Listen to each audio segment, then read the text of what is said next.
Epstein as a mythology has essentially become unfalsifiable for its true believers. On the right, it tends to intersect with versions of fanatical Christianity or blinkered Christianity where the sexual depravity is overlain with like demonology or there's a satanic component. And now Kash Patel is the FBI director, and they just put out a statement saying there's no such thing essentially as the Epstein files. They egged on their followers to believe that the Epstein files would be this Rosetta Stone for understanding the deep inner workings of the power elite, and then all of a sudden it's a rug pull. The very people who have been encouraging it and talking about it, they now have the keys to the castle. And what have they found? Really pretty much nothing. For the true believers, they're actually in a true state of despair right now. Hello and welcome back to UnHerd. The Trump administration pretty much won the election on the basis of blowing open the deep state. As part of that, some of the biggest conspiracy theories of the past century were supposedly going to be exposed for the world to see. Epstein, the JFK assassination, UFOs. People in and around the administration talked about them. They promised revelations. The president ordered the FBI and the DOJ to reopen formal investigations into them. Thousands of documents have been released in the past few months. New evidence has been made public, photographs, CCTV. And what is the total sum of it? Seems from this vantage point, like in each case, it's been basically a damp squib, with only the most diehard clinging on to the full veracity of the elaborate cover-ups that were supposedly involved. So today we are going to go through each of them, and we're going to lay out what we have learned in the past few months. And crucially, we're going to ask what purpose they have actually served, what political purpose they have been serving for this administration and for some of its supporters. To help understand this and much more, we are joined by Michael Tracey, journalist and commentator, someone who actually long-term viewers of this channel will remember I had an argument about Ukraine with about maybe 3 or 4 years. Well, it's great to have you back on the program. Welcome to UnHerd, Michael. I think it was a rather cordial argument, but yes, it was a nice conversation. About 3 years ago. It was a nice conversation. Nice, yes. Good to be back. Thank you. So I thought we should start by just laying out, for those people who are not maybe especially conversant in the latest conspiracy theory intelligence, what has happened. So first of all, Jeffrey Epstein, give us the what we know for sure and give us a kind of summary for those people who may not know much about it. Jeffrey Epstein was arrested in 2019 on charges of sex trafficking. He was then put into jail and then died under disputed circumstances.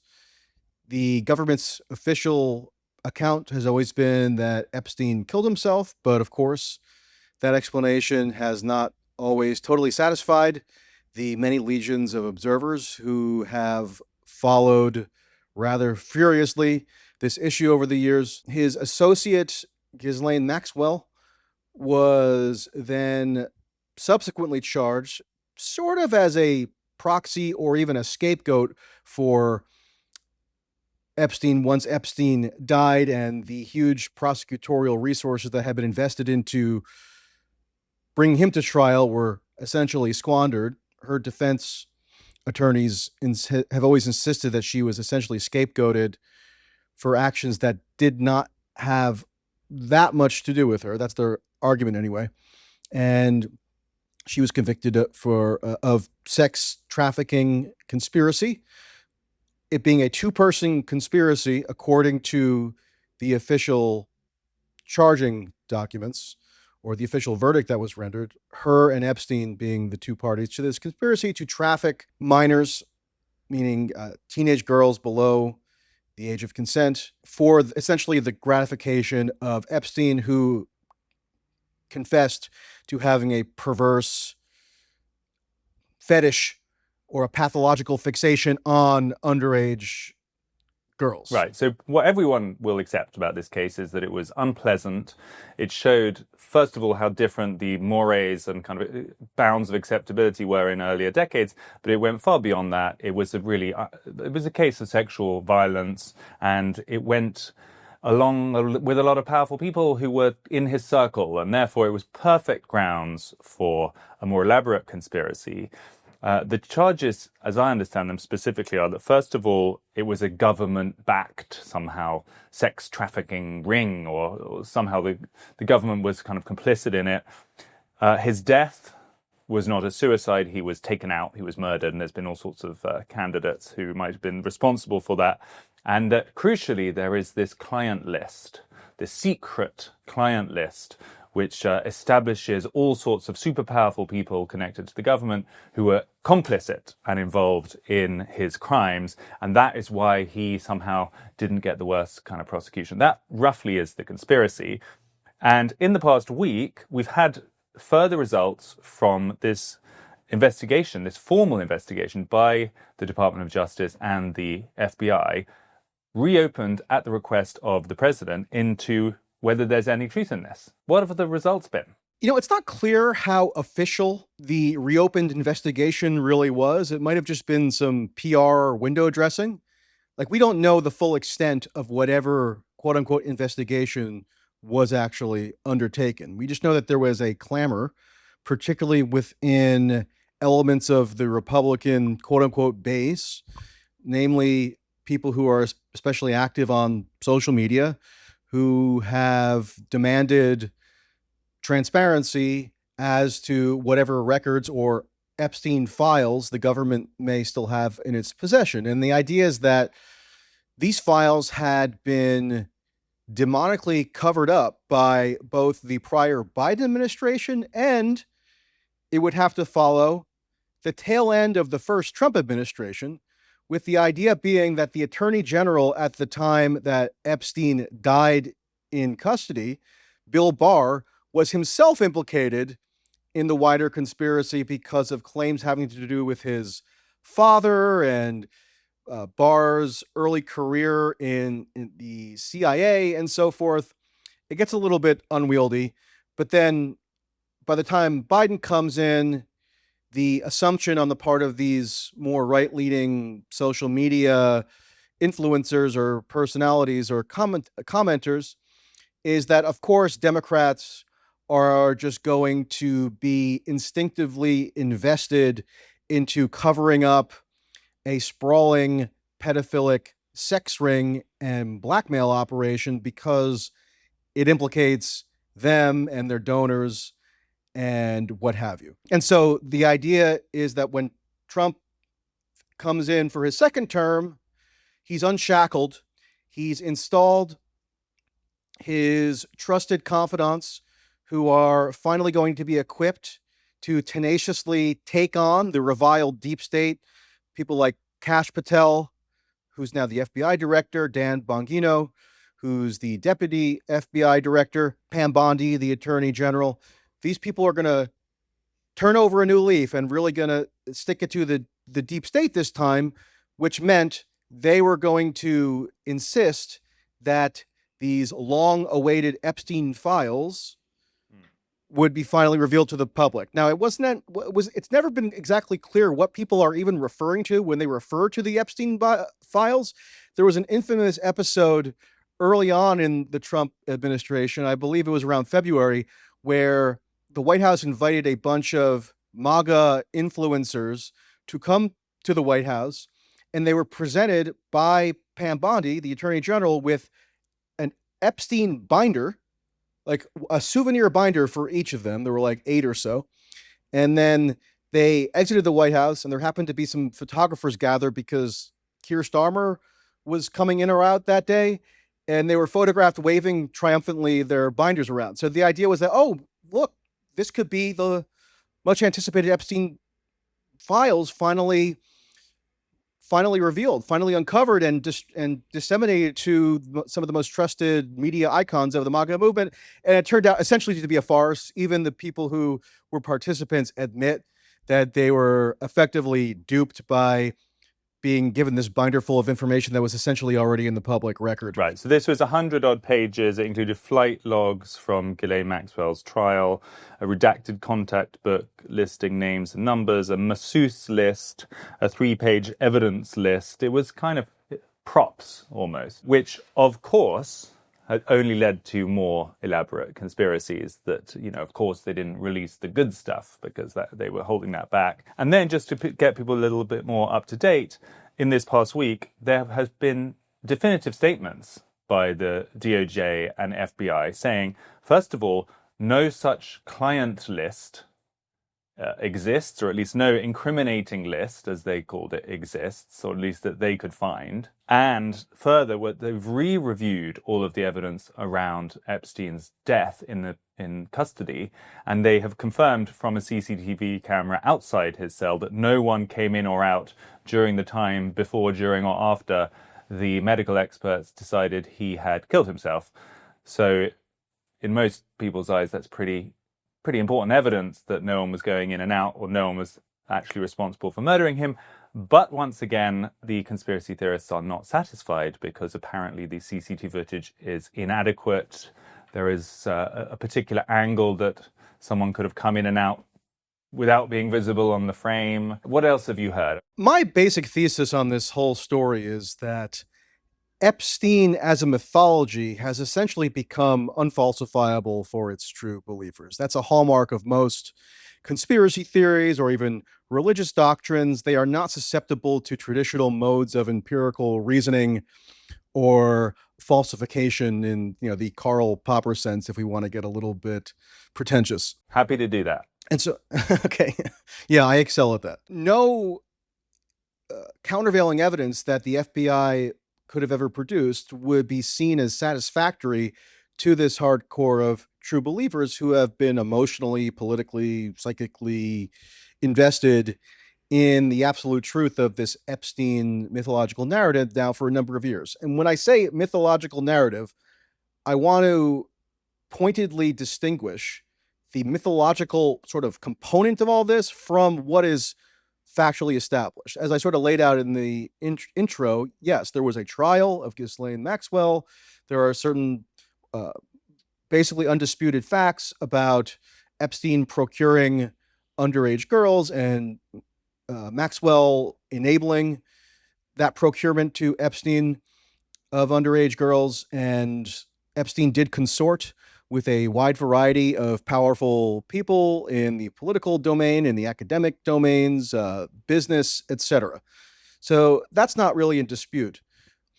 Where the mythology comes in, at least as I would tell it, is when these wild extrapolations are made about how there must have been this grandiose, multifaceted, ever-expanding pedophilic sex trafficking network that's being perpetually covered up, and also that the cover-up is enforced by essentially blackmail because Epstein was enlisted by, name your culprit, to entrap these powerful figures in sexually compromising positions with underage persons, get them on video, and then that could be used for some nefarious purpose. That's basically the core precept of what people believe when they think that something is being covered up by the government. And that to me is not factually sustainable. It's the heir to the QAnon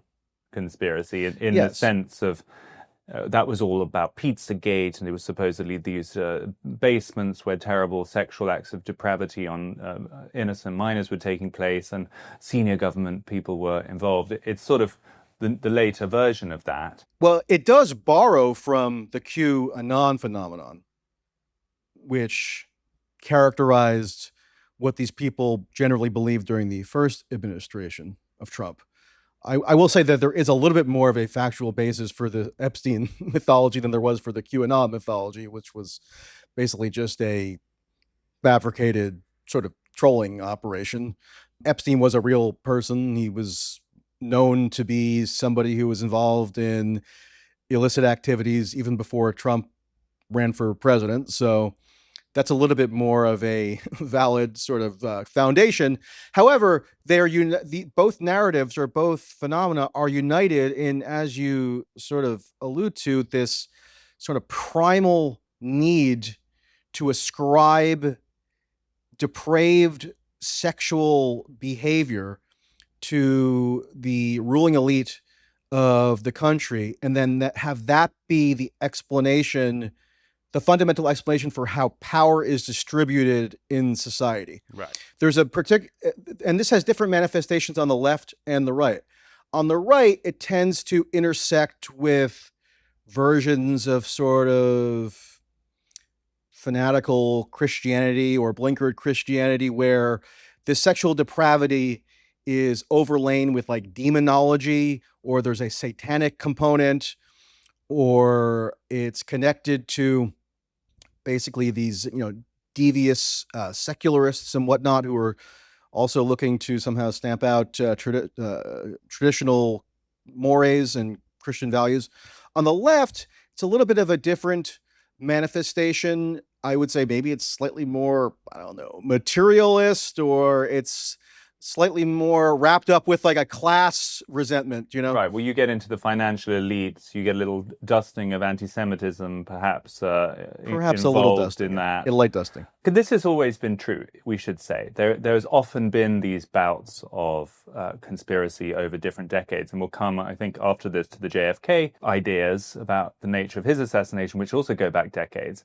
But what's new here is that the very people who have been encouraging it and talking about it, and it was almost part of the energy of their campaign, literally naming Epstein, ordering these investigations, making a big song and dance out of these conspiracies, they now have the keys to the castle.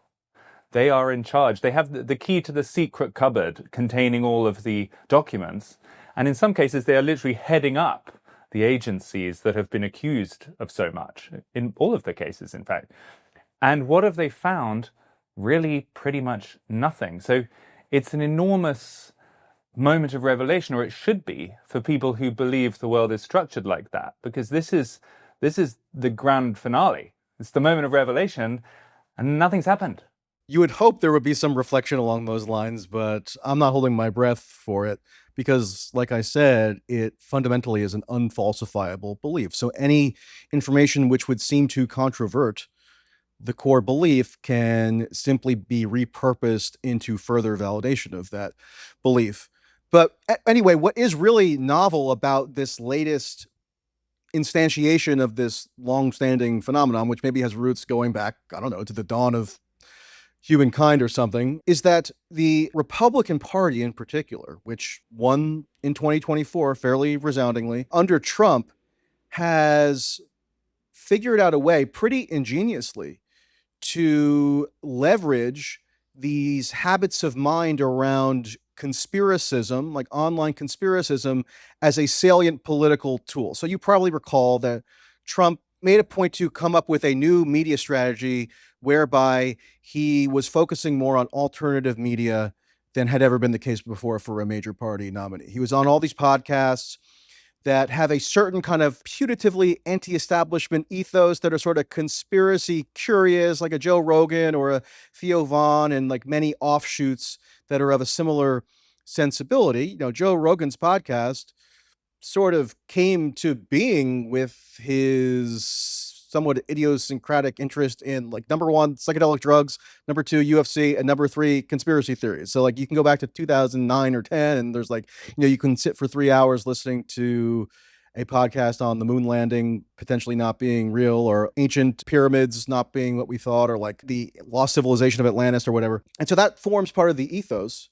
And so they're inclined to take a conspiratorial sort of epistemic approach to issues in a way that obviously the traditional or corporate media is not. That's not to say that the corporate media never indulges in a form of conspiracizing. I had long called the so-called Russiagate or Trump Russia narrative from the first Trump administration a form of a conspiracy theory, because the conspiracy, in like a very literal sense, was that Trump had been illicitly installed into power by Vladimir Putin through a whole host of underhanded means to subvert the American political and electoral process. So many facets of society can engage in conspiracism or conspiracizing, but there's a particular style of it that is popular on these alternative media platforms. And so what they did was, for example, meaning the right-wing or Republican-leaning media figures, including at the time Kash Patel, Dan Bongino, who were essentially podcast hosts or podcast regulars. Dan Bongino, the now deputy FBI director, was one of the most popular hosts on Rumble in the country, had a huge contract. They, for years, had been hyping this notion of the Epstein files containing this bombshell information, but it was being covered up because the Democrats who were then in power were so petrified about implicating themselves or their friends. Kash Patel even went on a podcast in late 2023, and he was asked about the Epstein files, and he said, yeah, the FBI director has it. You know, it's the same thing with Epstein's list. It's like, what the hell are these Republicans doing? You can't get the list? You're going to accept Dick Durbin's word or whoever that guy is as to who is on that list and who isn't, and that it can and can't be released? Put on your big boy pants and let us know who the pedophiles are. We have an election coming up, and we need to adjudicate this matter at the polls. God knows the FBI and DOJ aren't going to do anything. But how are you going to reward the FBI with a new headquarters building after their illegal surveillance on Donald Trump continues with a reauthorization of FISA, and we can't even get basic documents out? This is why America hates Congress. And this is why I'm tired of the Republican majority saying they're going to get the job done and failing. And now Kash Patel is the FBI director, and they just put out a statement saying there's no such thing essentially as the Epstein files. So they egged on their followers in this anticipatory frenzy to believe that the Epstein files, whatever that actually consisted of, would be this Rosetta Stone for understanding the deep inner workings of the power elite. And then all of a sudden it's a rug pull. Now, if you were a little bit more discerning about how these people operate politically and how it could be a potent strategy to sort of entice people in this online social media world to vote Republican, because by doing so, the idea was that you're going to defeat the deep state.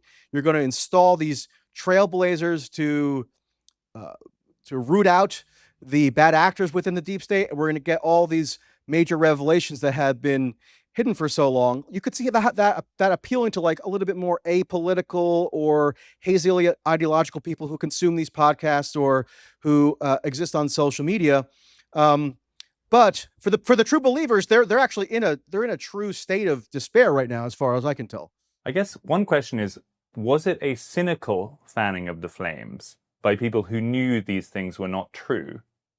Or, to my mind, even more frightening, did belief in these things go all the way to the top? Because you could argue strategically that to put Kash Patel and Dan Bongino as number 1 and 2 of the FBI is really going to leave you nowhere to hide when they find out that there's nothing there. And literally, we've just had the FBI putting out a statement saying they believe Epstein killed himself and there is no client list by these guys who were talking it up 12 months earlier. So you're kind of busted by doing that. So it makes me think that actually, right the way up to Vance and Trump, they also expected or believed that this would be found. And we can look at some of the tweets from the Vice President, J.D. Vance.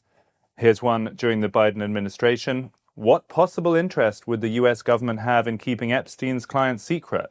Oh, in other words, they would have many such interests. Another tweet, remember when we learned that our wealthiest and most powerful people were connected to a guy who ran a literal child sex trafficking ring, and then that guy died mysteriously in a jail, and now we just don't talk about it? I mean, he's the vice president. He's there. This is 2021, but it's recently. Yeah, they're fanning the flames because, again, I think people might underestimate how politically salient it is to appeal to people who exist in these newly ascendant alternative media, social media heavy ecosystems. And there needs to be a particular message tailored to that demographic, younger, again, like maybe just sort of a native Rogan consumer. This, lights up their cranium in a way that talking about tax policy doesn't. And I think Vance understands that. Now, is it cynicism? Is it true belief? Is it like motivated reasoning? Is it some combination thereof? I don't know. It's hard to psychologically diagnose these people, but I think if you're a Bongino and your livelihood is wrapped up in appealing to this very audience on a daily basis, you're taking in the cues from what they want and you're feeding it back to them, as many people in the media do. So like Vance and these other people, they could have done some basic study of these issues and maybe tempered their grandiose statements around the purported Epstein files, but it was politically expedient for them to tantalize and scintillate their followers under the premise that the demonic Democrats and maybe even like the establishment Republicans who MAGA is going to supplant are complicit in shielding this incredibly damning info on all our debased elites from the voting public. I think you could add to that some of the blame, in fact, a good part of the blame for just how febrile this has become, does sit with so-called legacy media and those kind of now less powerful but formerly all-powerful elites, in that they were trying to exclude unpopular or inconvenient opinions from a careful Overton window, whether it was questioning climate science or questioning COVID science, or you were labeled conspiracist very easily. And there was this sense, which was quasi-conspiratorial among the media elites, that they wanted a particular narrative and they didn't like people who questioned it. So I don't blame people for thinking that they're probably capable of much worse because they were capable of those things. I do want to also throw in, for additional context, Pam Bondi, because she's the Attorney General. There's a quote floating around that's becoming notorious, where in February, she told Fox News on a live TV interview that she had the Epstein files sitting on her desk. The DOJ may be releasing the list of Jeffrey Epstein's clients?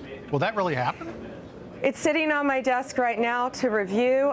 That's been a directive by President Trump. I'm reviewing that. I'm reviewing JFK files, MLK files. That's all in the process of being reviewed because that was done at the directive of the president from all of these agencies. So have you seen anything that you said, oh my gosh? Not yet. So she seemed to confirm the existence of the thing whose existence is now being officially denied.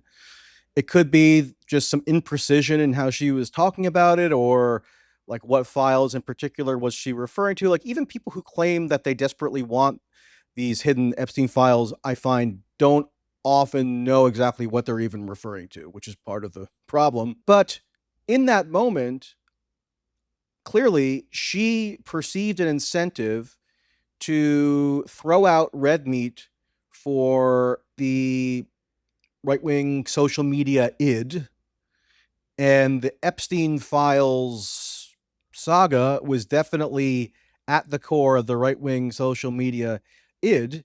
And I don't know about you, but when I've talked to people in and around the Trump administration, even they sometimes marvel at how cognizant people in the administration who you might not even think would be cognizant of this are of sort of appealing to or placating social media. It sort of reminds me of Democrats getting overly fixated on Twitter in like 2020. There's like an inverse thing going on now with X, especially with Elon Musk having purchased X and it becoming sort of the go-to place for right-wing opinion making, more so than maybe it had been, or at least the proportionality is more skewed in favor of the right as of late. And so even people like Bondi or other people in the administration seem like they're always working within an incentive structure where they have to make sure they're always mollifying or exciting or titillating this sort of beating heart of the right-wing social media sphere. And so however imprecise she might have been when she was responding to that particular question, in that context, it makes sense that she would sort of tease the supposed imminence of these bombshell Epstein files that are going to blow the lid on like Democratic when they speak, crimes. They're always thinking about the clicks. Can we talk for a moment about the JFK files? There was, once again, on arrival in office for the second time, a big show made about this. There was an executive order on declassification, January 23rd, 2025, earlier this year, days after he was inaugurated, and he mandated the declassification of government files on the assassination, on RFK, MLK Jr., and JFK. This was a whole campaign promise that was fulfilled. 14,000 plus documents were released, and what was discovered? I've heard in recent days, there's a journalist who is actually great and often gets really interesting things called Mark Caputo, who works for Axios, and he has been observing that in one of these records, there was some kind of association between someone from the CIA having been involved in a program that itself may have been involved in the area where Lee Harvey Oswald was active in kind of communist circles. If that's all they could find, it seemed pretty tenuous to me. And I just wonder how much it's connected to RFK Jr. and whether you believe this was a sort of promise to him in some way, because he is someone we've had on the show. And I don't believe he's cynical at all in his more conspiratorial worldview. I believe he thinks it very deeply. I mean, he witnessed the assassination of his father and uncle at a tender age, and I think it's psychologically completely understandable that he will see shadows in every corner. What do you think? Yeah, that's the key point. Meaning, what is the contemporary political function of this renewed interest or emphasis on the JFK files or the RFK senior files? Now, let me just say, I'm totally in favor of maximum transparency as to government records. It is absurd that we've gone 60 plus years with certain outstanding files still concealed by elements of the government as to the assassination of a president in 1963. So no argument from me there.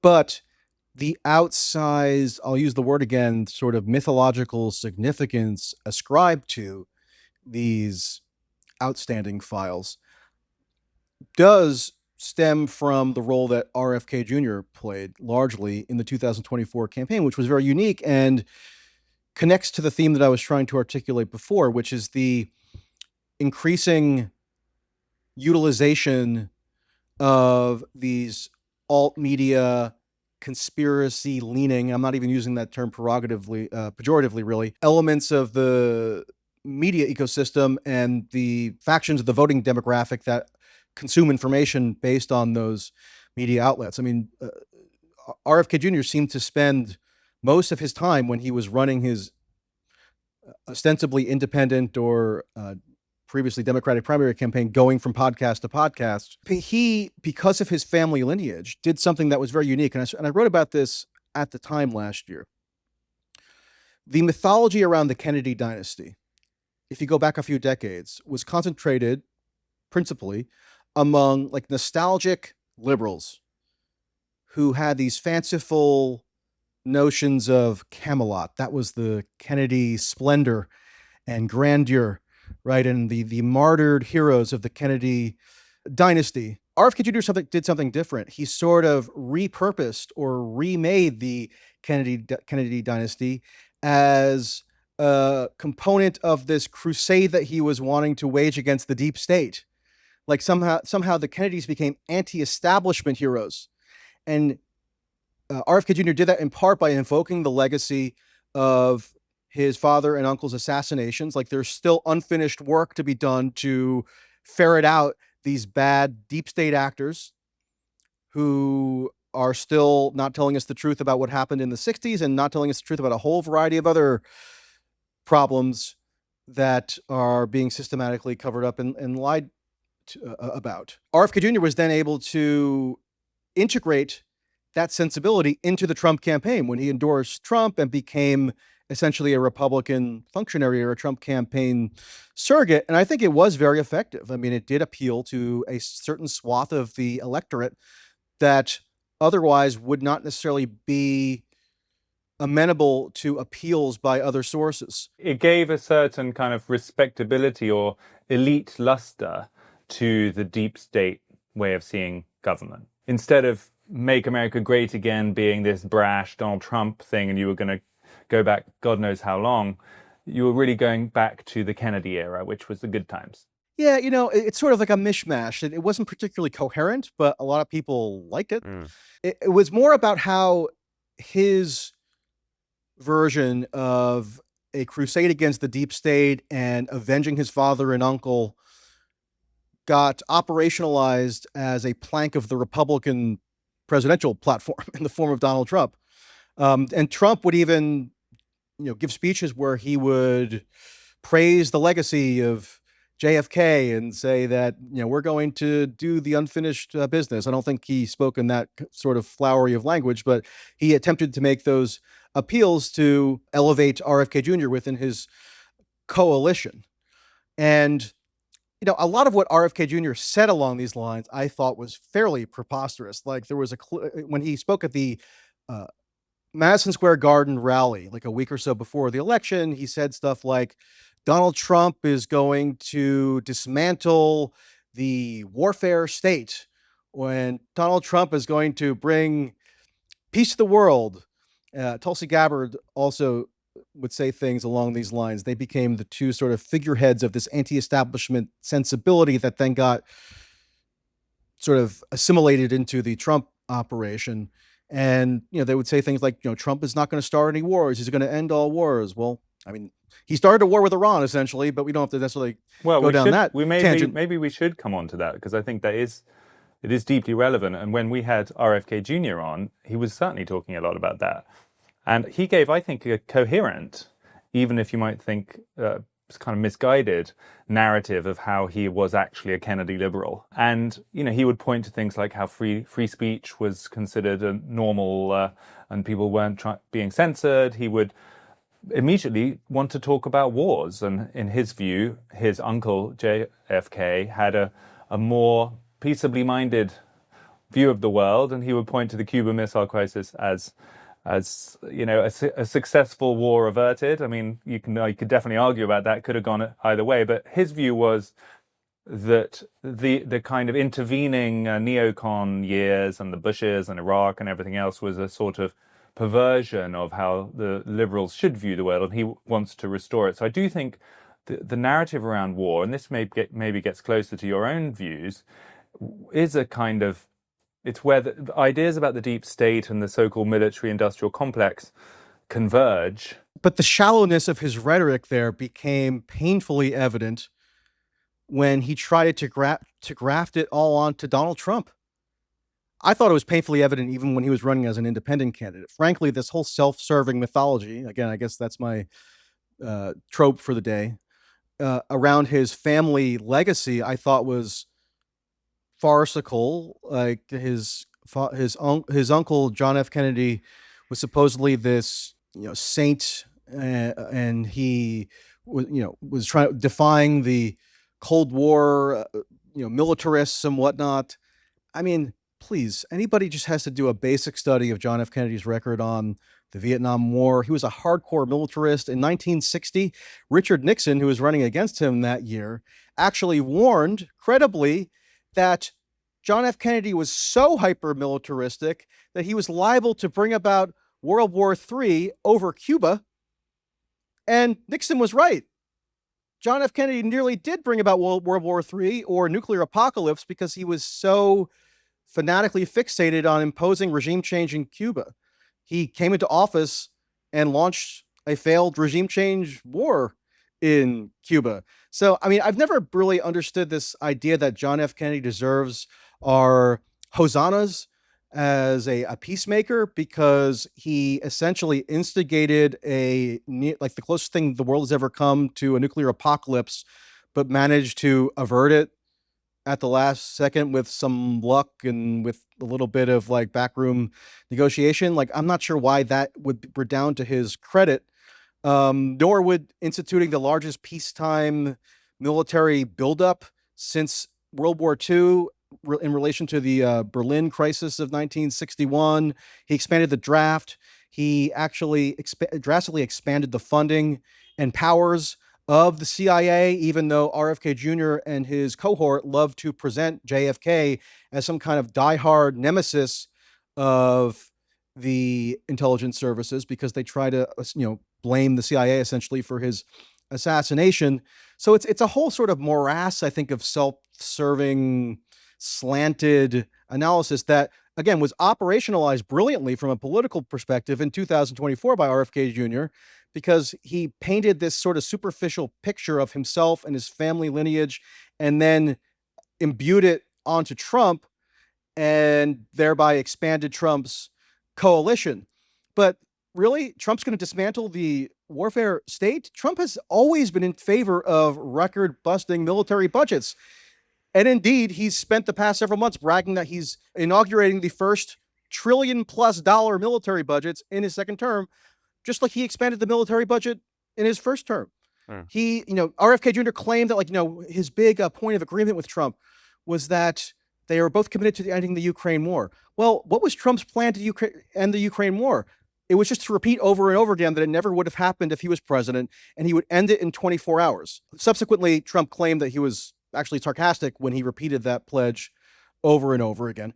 But RFK Jr., and I've heard this from many people, both online and offline, lent his credibility, I think unwarranted credibility, but he garnered it nevertheless with certain voters, lent his credibility to Trump on these issues on totally fallacious grounds. Really, free speech? Trump's going to, restoring Republican executive power is going to restore free speech.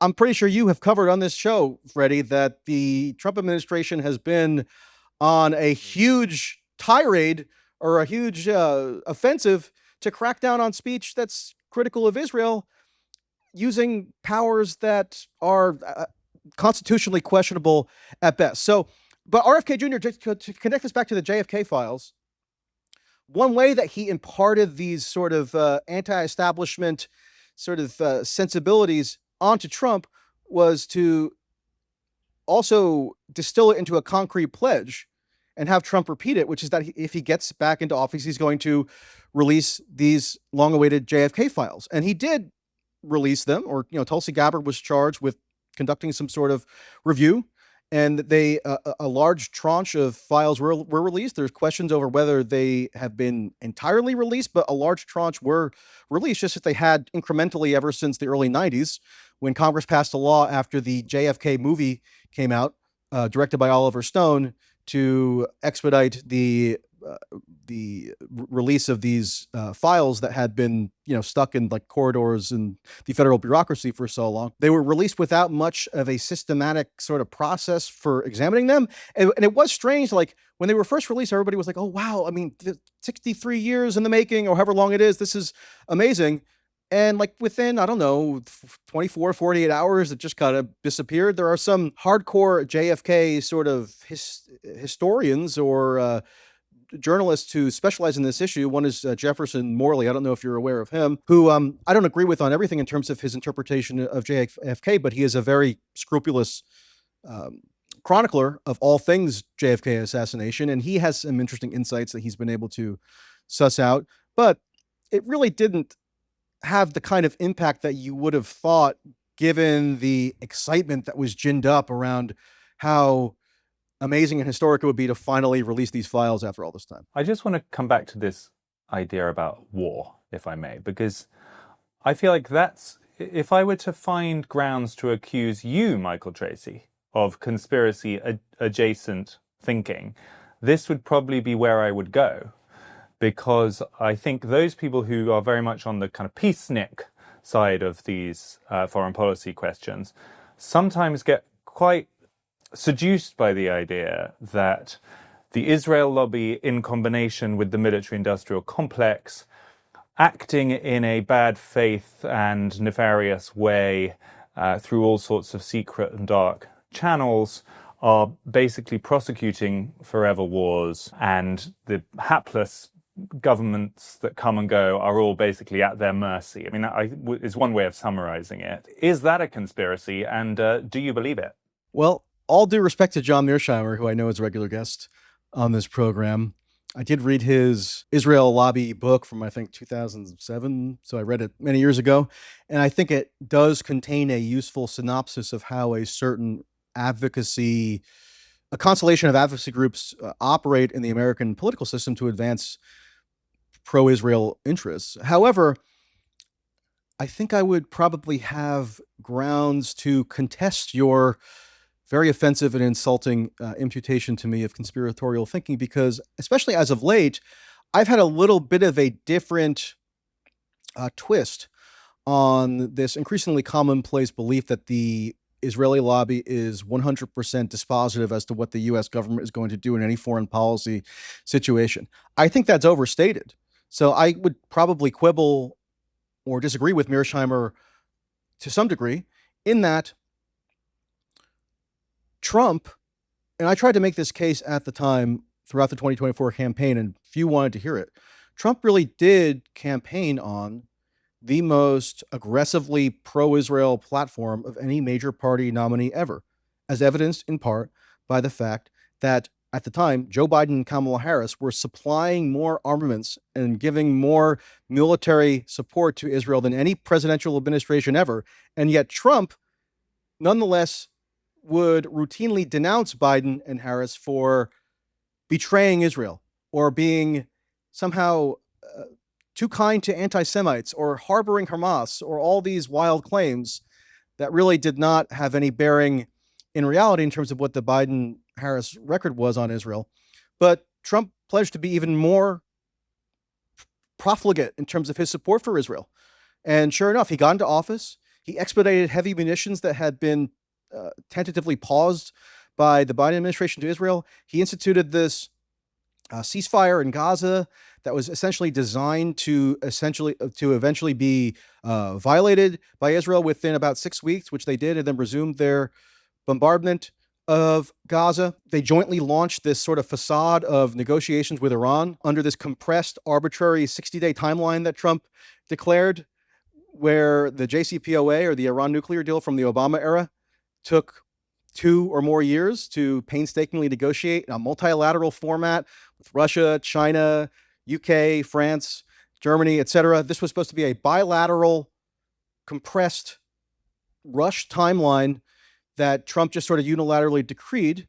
And they eventually, the Trump administration, by way of Steve Witkoff, Trump's all-purpose foreign emissary, declared that the non-negotiable U.S. position over the course of these now seemingly fictitious or pretextual negotiations was a maximalist one that Iran would never conceivably agree to, which was that they would have to dismantle essentially their nuclear facilities and eliminate all your enrichment of uranium and basically subject themselves to what Netanyahu said must be the, quote, Libyan model, which was to bow to the United States, eliminate all nuclear capabilities, and then, per the Libyan model, presumably within 7 years, the leader would be ousted in a U.S.-backed bombing campaign and murdered in the streets, like Gaddafi was in Libya. And sure enough,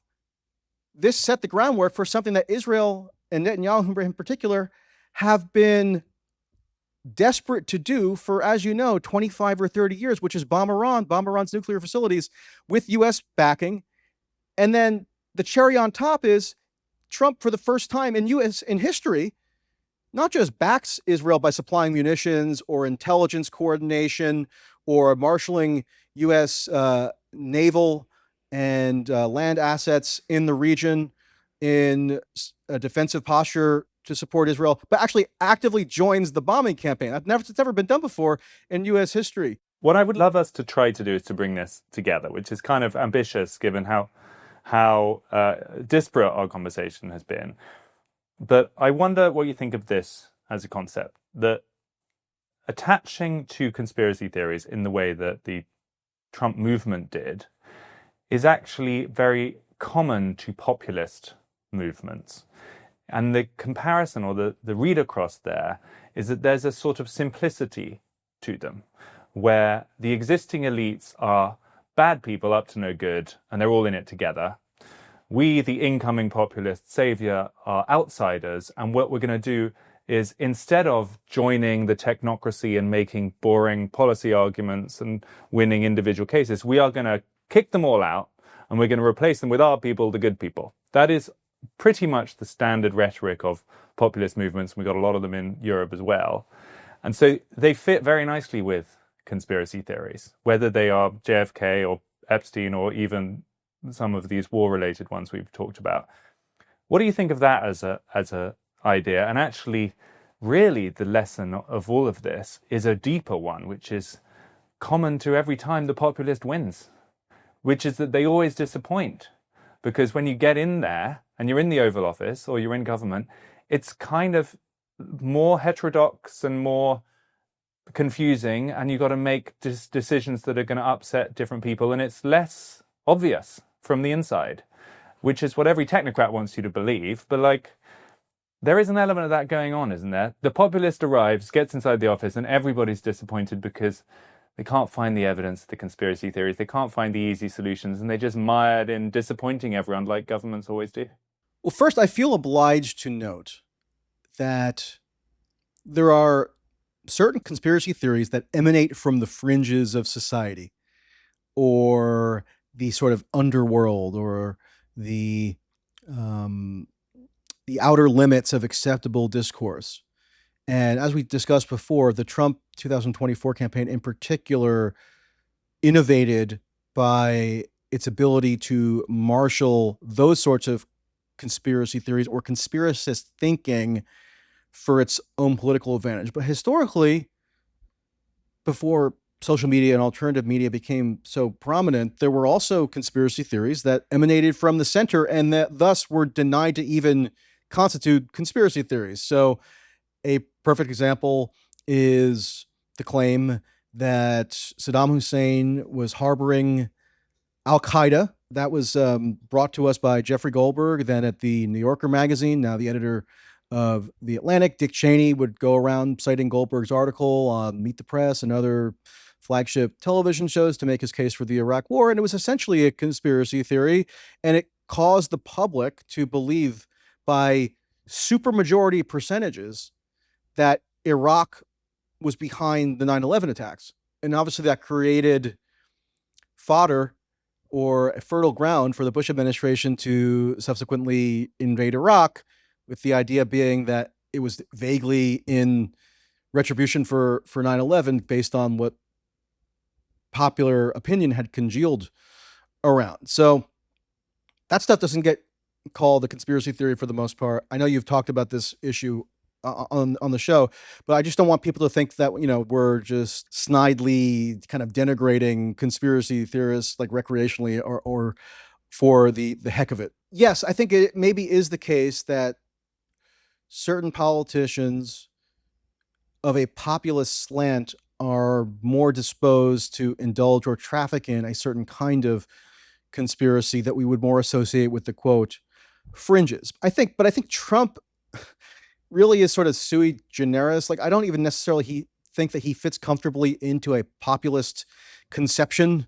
I know he's often categorized in that light, but look at what he did legislatively just a few days ago. His signature legislation of his entire second term apparently is not a particularly quote unquote populist bill. I mean, it depends on how you evaluate that, but it's making permanent tax cuts that do disproportionately favor the most wealthy. There are Medicaid cuts. There's lots of military spending. I mean, I guess some populists who like the enormous amount that's also being spent on border enforcement and immigration capacities.